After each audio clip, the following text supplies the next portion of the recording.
ปัจจุบันขณะเวลานี้เท่านั้นที่เฮามีเวลาดีมีค่าในทันใด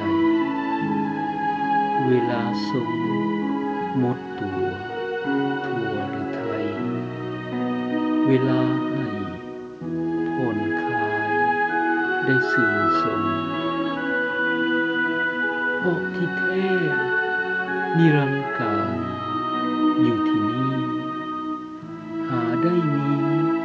อยู่บ่อนใดให้ได้วันจึงบ่ต้องมู่ฝากหวัง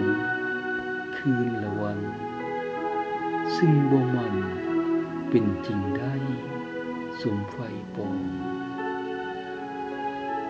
เหลียวเบิ่งแม้ใบไม้ที่ร่วงหล่นจักบันดล